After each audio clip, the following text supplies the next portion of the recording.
2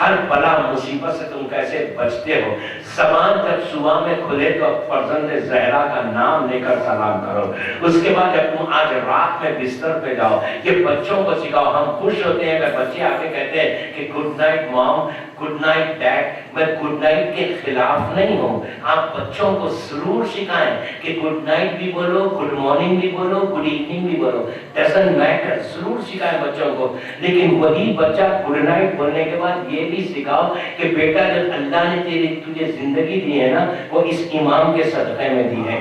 سونے سے پہلے اگر بچہ 2 جملے کہتے ہیں السلام علیکم یا امام زمانہ اجل اللہ تعالیٰ فرجہ شریف, آپ یقین کرو ہمارے علماء یہ کہتے ہیں کہ اگر رات میں سلام کر کے بستر پہ سو گے تو رات بھر تم ہر بلا سے محفوظ رکھو گے.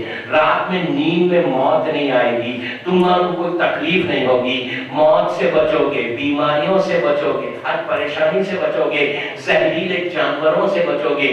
پورے رات کی پوری رات کا پروٹیکشن وہ ایک سلام ہے اپنے امام کا. صبح میں اٹھنے کے بعد سلام کرنے سے پورے دن کا پروٹیکشن ہے. تو 24 آورز اگر پروٹیکشن چاہتے ہو تو اپنے امام کا سلام کرو. یہ بلیسنگ ہے, بلیسنگ ہے, ایک رحمت ہے امام کی. اس دور کا علی اور حسین یہ وہ امام کہ جزیرے خضرہ میں جانے والے نے امام سے پوچھا کہ مولا کس کا ذکر بہت پسند ہے؟ امام حسین تو امام ہے. کہا تم کربلا کا امام کی خواہش, سب کا ذکر کرو, 2 شہیدوں کا ذکر ضرور کرنا. ایک اس کا کہ جو زینب کے پردے کا محافظ تھا,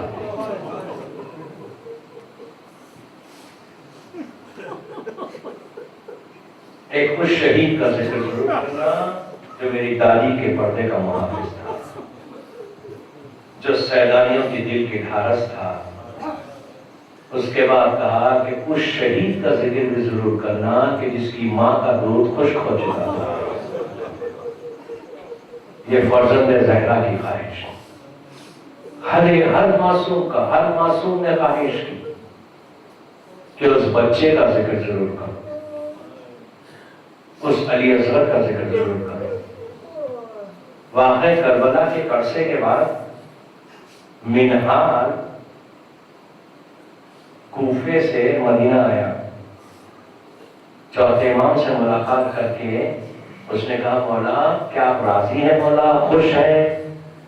مختار آپ کے بابا کے قاتلوں سے چن چن کے بدلہ لے رہا ہے. یہ کہا, امام کا سر جھکا ہوا. امام نے سر کو اٹھایا, اٹھا کے کہا منال یہ بتا کیا ہرملہ پکڑا گیا؟ منال تڑپ گیا, تڑپ کے کہنے لگا مولا آپ نے اس کا نام نہیں لیا جس نے آپ کے بابا کے گلے پہ خنجر چلا دیا, اس کا نام نہیں لیا جس نے سیلانیوں کے سروں سے چادریں چھینی, اس کا نام نہیں لیا جس نے بھائی کے سینے پہ بچھی ماری, اس قاتل کا نام نہیں لیا جس نے آپ کے چچا کے شانے کاٹے. مولا آپ نے اپنے چھوٹے بھائی کے قاتل کا نام کیوں لیا؟ تو امام نے تڑپ کے کہا کہ منہال منہال ہرملہ نے جو تین میرے بھائی کے گلے پہ مارا ہے آج تک ہمارے سینوں میں پیوست ہے. عزیزو آہستہ نہیں رونا, آہستہ نہیں رونا, آہستہ نہیں رونا. سوکھی آنکھوں سے مجلس سے نہیں جانا. چھٹے امام کے پاس جو امام مجلس میں گیا اور مجلس شروع ہوئی, مجلس کے بعد امام نے پلٹ کے ابو بصیر سے کہا کہ ابو بصیر تو میرے جد پہ نہیں روتا؟ تو اس نے کہا مولا میرا رومال گیلا ہو گیا مولا, میں اتنا روتا. کہ امام نے کہا ابو بصیر میرے جد پہ ایسے نہیں روتے, ایسا گریا کرو جیسے ایک ضعیف ماں جوان بیٹے کے لیے روئے, جیسے میری دادی فاطمہ روتی ہے جب ہائے حسین کہتی ہے تو زمین اور آسمان رونے لگتے. آہستہ نہیں رونا, آہستہ نہیں رونا. شرما مت, یہی گریا یہی آنسو, ایک آنسو بھی بیوی کی بارگاہ میں قبول ہو جائے تو ہماری بخشائش. اس غریب کا ماتم کرو کہ جس کا خود جملہ ہے روز عاشور. میرے مظلوم کا جملہ ہے کہ میں وہ غریب ہوں جسے رلا رلا کے مارا گیا. حسین کا جملہ کہ میں وہ غریب ہوں جسے رلا رلا کے مارا گیا. عزیزوں کہاں رلایا؟ علی اکبر کے سینے پہ برچھی مار کے رلایا. قاسم کا پامال لاشا دیکھ کر روئے. اور محمد کی میتیں اٹھائیں تو زینب کی غربت یاد آ گئی. عباس کے کٹے ہوئے شانوں کو دیکھا تو سکینہ کے تماچے یاد آئے. علی اصغر کو سپرد خاک کیا تو آپ کو یاد کر کے کہا کاش میرے شیعہ ہوتے. دیکھتے کہ حسین کتنا غریب ہو گیا تھا کہ بچے کے لیے پانی مانگنے پر ہرملہ کا تیر چل گیا. بس عزیزو منہال واپس آیا کوفہ. صبح کا وقت تھا. مسجد کوفہ میں گیا اور جا کر نماز کے بعد دیکھا کہ مختار بیٹھے ہوئے ہیں اور ہرملہ رسیوں میں جکڑا ہوا ہے. تو منہال نے اللہ اکبر کہا. مختار نے پلٹ کے کہا کہ بے شک کبریائی اللہ کے لیے ہے. وجہ کیا ہے؟ تو منہال نے پورا واقعہ بتایا کہ ابھی مدینہ گیا تھا اور امام نے یہ خواہش کی تھی کہ کیا ہرملہ پکڑا گیا. تو کہا کتنی جلدی امام کی دعا قبول ہوئی. مختار نے سجدہ شکر ادا کیا کہ آج میں نے مولا کی خواہش کو پورا کیا. اور مختار نے ہرملہ کو قریب بلایا. اب ظالم کے منہ سے سنے کہ ظالم نے کیا ظلم کیا. مختار نے قریب بلا کے کہا ہرملہ یہ بتا تو نے کربلا میں کیا ظلم کیا. تو اس نے کہا امیر میں نہیں بتاؤں گا. مختار نے کہا نہیں تجھے بتانا ہوگا. پھر اس کہتا ہے کہ میں نہیں بتاؤں گا. مختار نے زور دیا تو ہرملہ نے کہا کہ امیر میں عرب کا سب سے بڑا تیر انداز تھا. جب میں تیر چلاتا تھا تو 7 لوہے کے دیواروں کو چیرتا ہوا میرا تیر چلتا تھا. اور یہ ظالم چنا گیا علی اصغر کے سوکھے گلے کے. ہرملہ نے کہا امیر میں کربلا میں 7 تیروں کو لے کر آیا تھا. 7 تیروں کو لے کر آیا تھا. 4 تیر میرے ضائع ہو گئے. 3 تیر میرے نشانے میں لگے. تو مختار نے پوچھا وہ کون سے 3 تیر تھے؟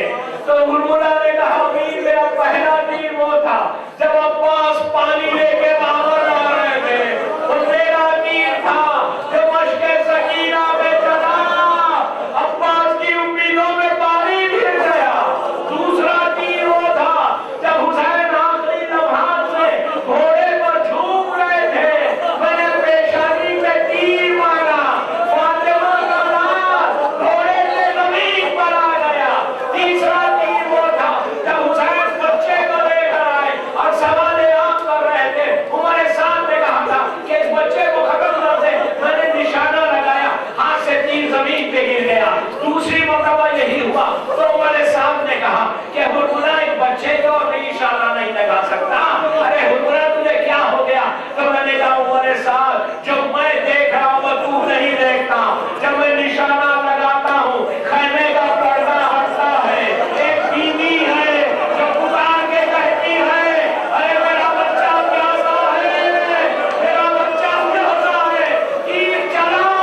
حسین کے ہاتھ میں علی اصغر منقلب ہو گئے. حسین نے آسمان کی طرف دیکھا. کائنا للہ کائنا یہرجون.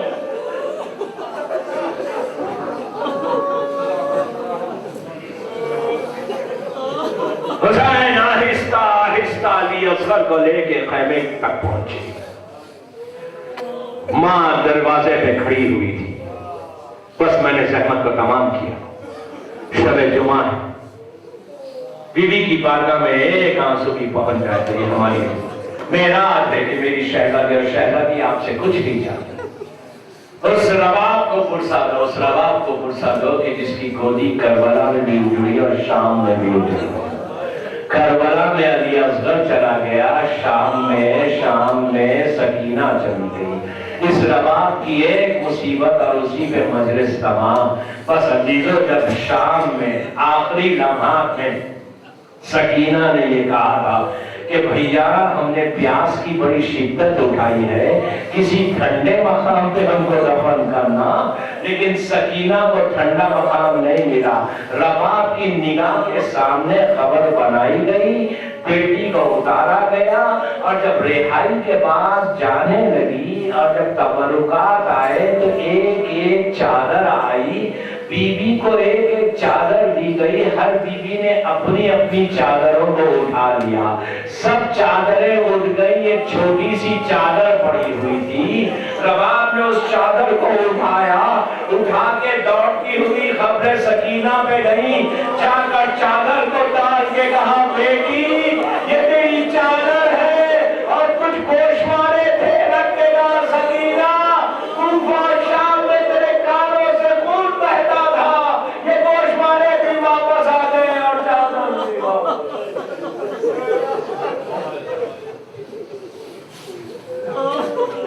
پروردگار میری شہزادی کے مصائب کا واسطہ، مظلوم امام کے دونوں معصوم بچوں کا واسطہ، ان آنسوؤں کو قبول کر لے۔ سب مل کے آمین بولیے، دعا کا وقت ہے۔ پروردگار میری شہزادی اور شہزادے الیاصر کا واسطہ، ان آوازوں پہ اپنی رحمت کو نازل فرما دے، ہماری اس مجلس کو قبول فرما دے۔ جن جن لوگوں نے ان مجالس کے انعقاد میں حصہ لیا ہے، اللہ ان کی توفیقات میں اضافہ کرے، ان کے رزق کے دروازوں کو کھول دے، ان کے کاروبار میں برکت عطا فرما، ان کے مرحومین جن مرحومین کے لیے یہ مجلسیں رکھی گئی ہیں ان کے درجات کو بلند فرما۔ آج